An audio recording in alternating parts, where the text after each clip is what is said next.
Welcome into the stream. If you're just tuning in, you probably were just watching the Mets bats go absolutely limp against the Miami Marlins in Game 2 of that series down in South Beach as the Mets fall to the Marlins by a final score of 4-2. They dropped to 2-3 on the season. A really annoying game. I gotta be honest with you. Something about this one just got me so annoyed. I think this was probably the most aggravating game of the season so far. You know, we saw the Mets offense come up really short in Houston for those 3 games for the most part, other than getting that one win in the middle. But this one, just it being against the Marlins, you know, a team that has no business really giving the Mets a hard time based on how the team looks on paper, at least. That is the Mets. You know, this one really kind of stuck in my craw. You know, they had a lot of opportunities in the beginning of the game and then really couldn't cash in. And then the middle innings, they just did absolutely nothing, to be totally frank about it. So really annoying game for the Mets here this afternoon. And again, their offense just falls into that lull once again, just like we saw in Houston. You know, we saw the debut of Kodai Senga, which we'll get to in a little bit. But first, let's talk about the bats here. The Mets are limited to just 5 hits in this one. One of them coming in the 9th inning from Nimmo, but entering the 9th inning, they had just 4 hits on the evening. You know, 2nd inning, we get the solo home run from Brandon Nimmo to cut the lead in half. Then Francisco Lindor in the 3rd gets a game-tying RBI single. That was set up, of course, by Luis Angel Acuna hitting an opposite field double to set that run up. And then from there, the Mets didn't get a base runner for, I don't know how long. I think they got a walk, but it was 17 of 18 Mets retired by the Marlins pitching staff entering the 9th inning. And that was until Soto finally got a walk to lead off the inning, followed by Pete Alonso, who grounds into a fielder's choice. Probably should have been a double play to end that inning. Instead, the ball gets thrown away. Nimmo gets a single for the 5th hit of the evening for the Mets. Not that it really made much of a difference because Mark Vientos would hit a lazy fly ball out to right field before Jesse Winker grounded out to first to end this one. So that one was really tough. Really tough one to swallow for sure. Yeah, let's go into the box score here and take a look here. We know Nimmo had 2 hits, the solo shot in the 2nd inning and then the base hit in the 9th inning. But Francisco Lindor also with a hit, his first of the season, the game-tying RBI single. So, hey, that was great to see at least. But his other at-bats this evening really were not all that inspiring. A couple groundouts, strikeout looking on a pitch right down the middle. That was tough. Soto, first hitless game as a New York Met, as far as I know. I'm pretty sure that's it. He did obviously get on base because that's what he does. He gets the walk in the 9th inning, but I'm pretty sure this was Soto's first hitless game of the season. Pete Alonso takes an 0 for, going 0 for 4. His average on the season now drops to 176. Mark Vientos, another 0 for him. He goes 0 for 4. He's got just 2 hits now on the season, a double in Houston and then a double last night as well. You know, I've liked his swing at the plate. I think he's been a little too aggressive, though, and chasing and getting into bad counts, and that's probably what's led to him having a little bit of a struggle so far, at least statistically. But I do think his swing looks pretty solid for the most part. He's hit into some hard outs as well, so I'm not ultra concerned about Mark Vientos. Jesse Winker had a base knock in this one. Luis Torrens went 0 for 3. Luis Angel Acuna went 1 for 2 with that double, like I mentioned, to set up the tying run on the base hit from Lindor back in the 4th inning, or the 3rd inning rather. Brett Beatty pinch hit him. What do you know? He gets out again. Beatty has, I believe, does he even have a hit? Yeah, he has 1 hit this year. He's batting 100. So yeah, good for Brett Beatty. What did I tell you? Luis Angel Acuna should be the starting second baseman for this team. I shouted it from the rooftop since the beginning of spring training, and now we're starting to see why. Jose Siri rounding out the lineup, going 0 for 3. So not a lot going for the Mets offense in this one. Like I said, at one point they end up going 17 of 18 batters retired by the Marlins. The Mets just couldn't find a way to get on base. It just felt like the offense was going through the motions of this one. And I know that Sandy Alcantara was on the mound, but Sandy Alcantara coming off of Tommy John surgery, who we don't exactly know who he's going to be. I know he began the game against Pittsburgh in his first start last week, going a perfect or at least hitless 4 2/3 innings before the wheels kind of came off on him. But still, it's, a guy coming off of a major surgery. They're taking it easy with him. I thought he looked good, but I didn't think he looked, unhittable or anything. I mean, clearly not. Nimmo hit that rocket for a home run to right center field. Luis Angel Acuna with the opposite field double. Lindor hit that ball pretty hard up the middle for his game-tying RBI knock. I didn't think Alcantara looked unhittable. The Mets just really didn't put up very many good at-bats this afternoon. And then you have to also account for the fact that he only went 5 innings, and then the Mets just couldn't touch the Marlins bullpen. They ended up bringing in Henriquez, who went 2 innings, gave up just 1 hit, struck out 2 batters. Then they went to Basher. He went an inning of perfect frame there. They went to Venetiano to begin the 9th inning. Of course, he gave up the walk to Soto. Then he got Pete Alonso to ground into what should have been a double play, but turned out just to be a fielder's choice on the errant throw to first. And then Anthony Bender came in and cleaned things up, finishing off Mark Vientos and Jesse Winker to end that one. So, you're not going to win many games when you get just 5 hits. You're not going to win many games when you only get a solo home run. And that was the case for the Mets this evening. So, like I said, probably the most annoying loss of the year for me, mainly because of the opponent. Going against the Marlins, I came into this series with the hopes that they would at least get 2 out of 3. But honestly, I wanted a sweep, especially the way that they looked in Houston.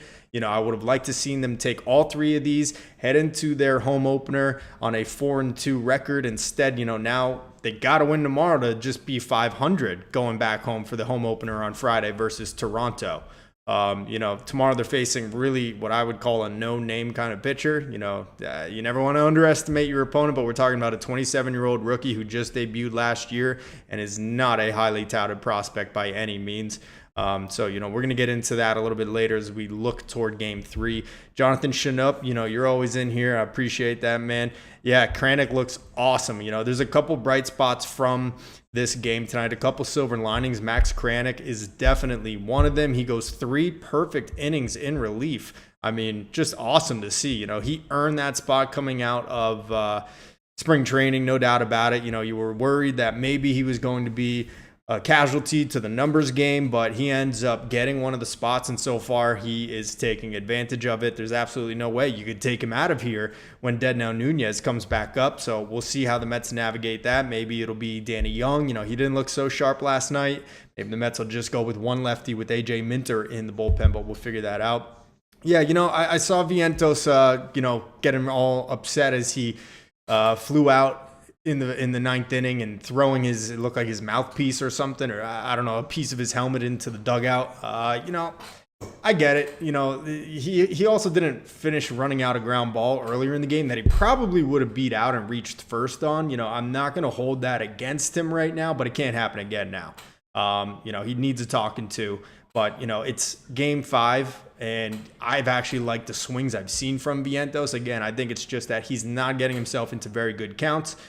He's been very trigger happy, especially first pitches, trying to swing for the fences, repeat that 27 home run or whatever, something home run season from last year.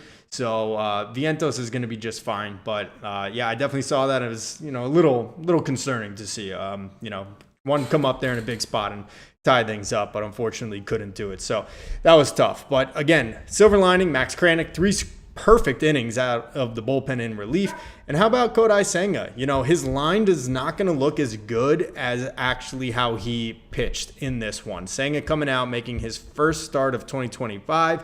We knew he was going to be limited to probably 75 pitches or so as he tries to ramp up, get closer to 100. But he looked pretty good. Obviously, the first inning, not a great start. He gives up the 2-run homer immediately to, what's his name, Stowers? Yeah, same difference. Stowers hits that bomb to right center field into the hedges. So a lot of people on Twitter immediately overreacting. Oh, my God, I can't believe it. He's terrible. I don't care about Senga. I don't want him on this. Come on, let's relax. Come on. If there's anything that Senga has struggled within his MLB career, it has been first innings. It's the worst inning for him statistically by his earned run average of any other inning that he's ever pitched in.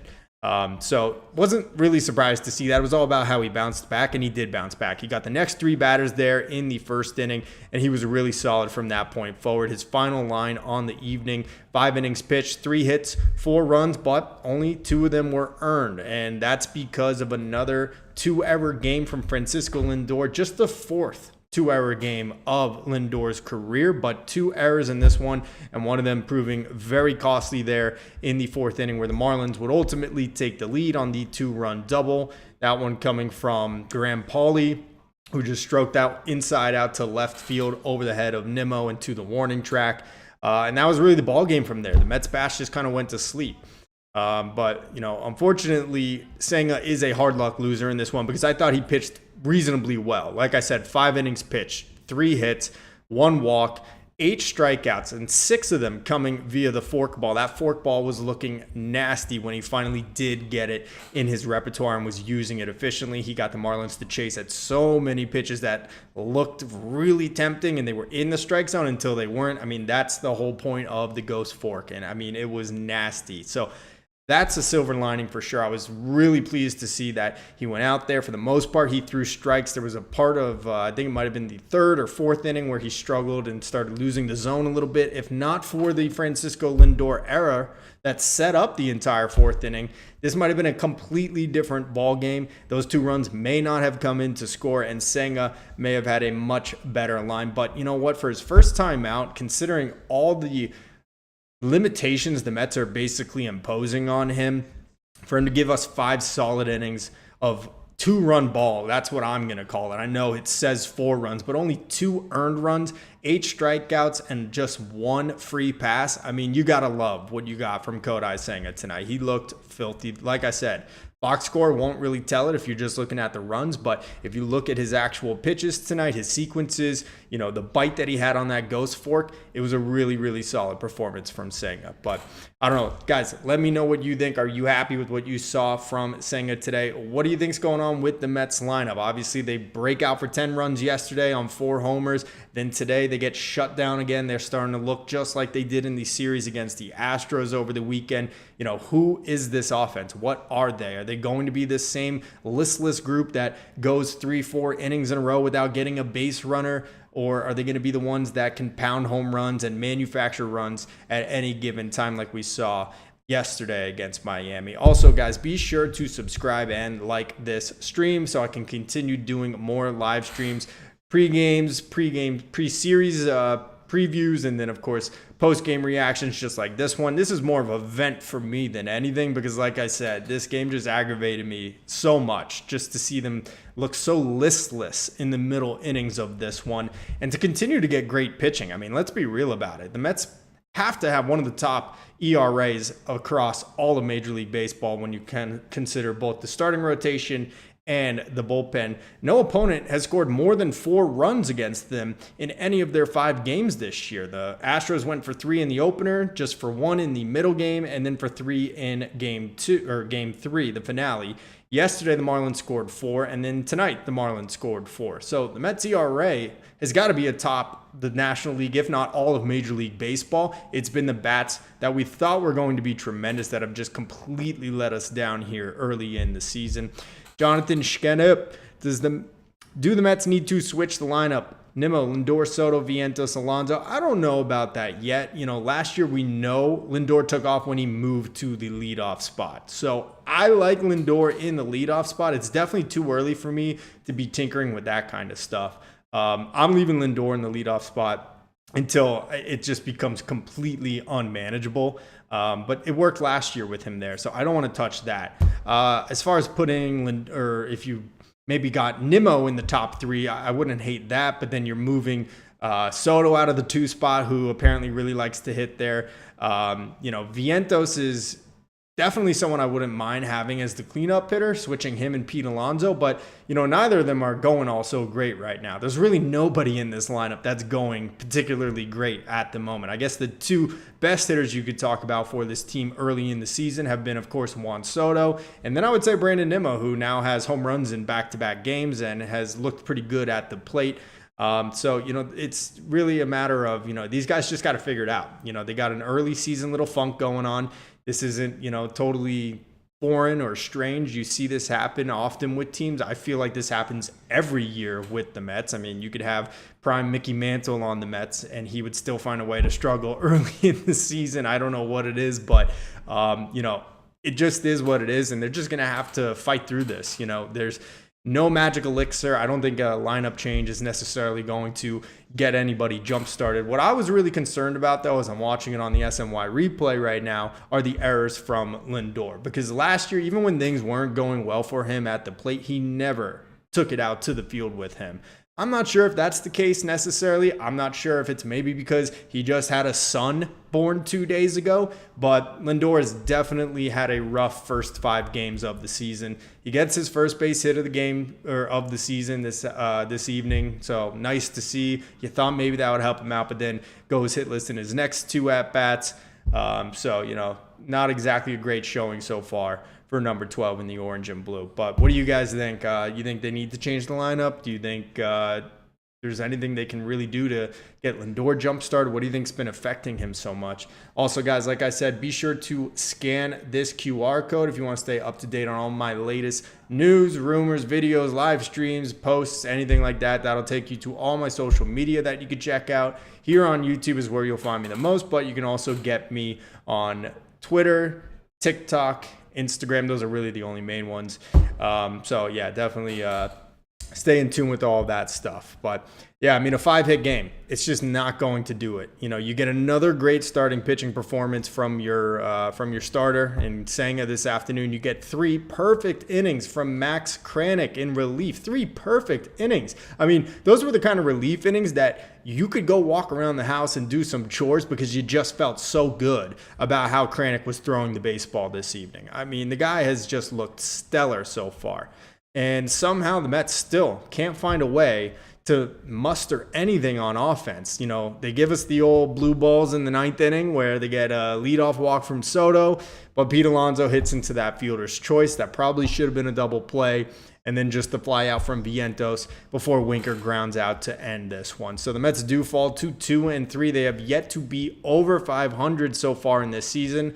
Early sample size, I know, only 5 games, but I really wanted to see them go 3-2 to open this, to take away from this one tonight, and hopefully take the series and sweep them tomorrow with a 4-2 record heading into an off day before opening day at Citi Field on Friday against the Blue Jays. Now we're staring down the barrel, potentially going back home for that home opener at 2-4. So tomorrow is a absolute must win for the Mets, no doubt about it. Now, I'm not saying in terms of how the rest of their season is going to go, but if you want to start righting the ship and not get off on a bad foot, I would highly suggest getting a win tomorrow, no doubt. And especially because it's coming against a guy on the mound who has very little experience. His name is Connor Gillespie. He will be taking the rubber for the Marlins in the finale tomorrow at 4:40 p.m. Eastern time down there at Lone Depot Park. He'll be taking on Clay Holmes, who will be making his second start of the season. Let's get into Gillespie really quick.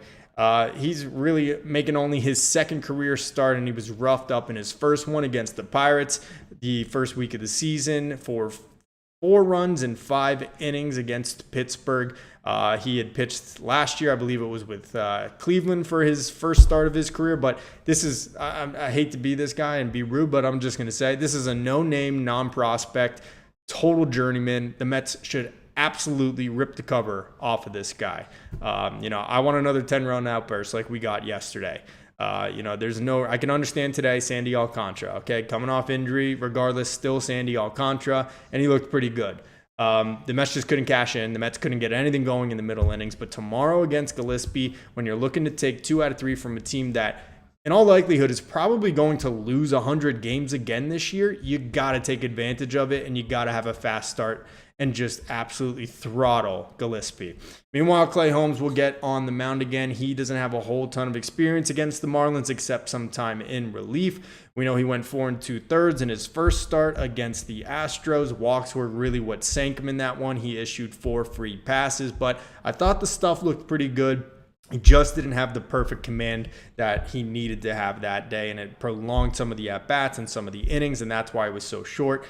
He gives up 3 runs, but 2 of them earned thanks to the error from Luis Angel Acuna. Again, this all happening on opening day. But I'm expecting Clay Holmes to go out there and have a even better performance now, have a little bit more comfort being on the mound as a starting pitcher in his second regular season start.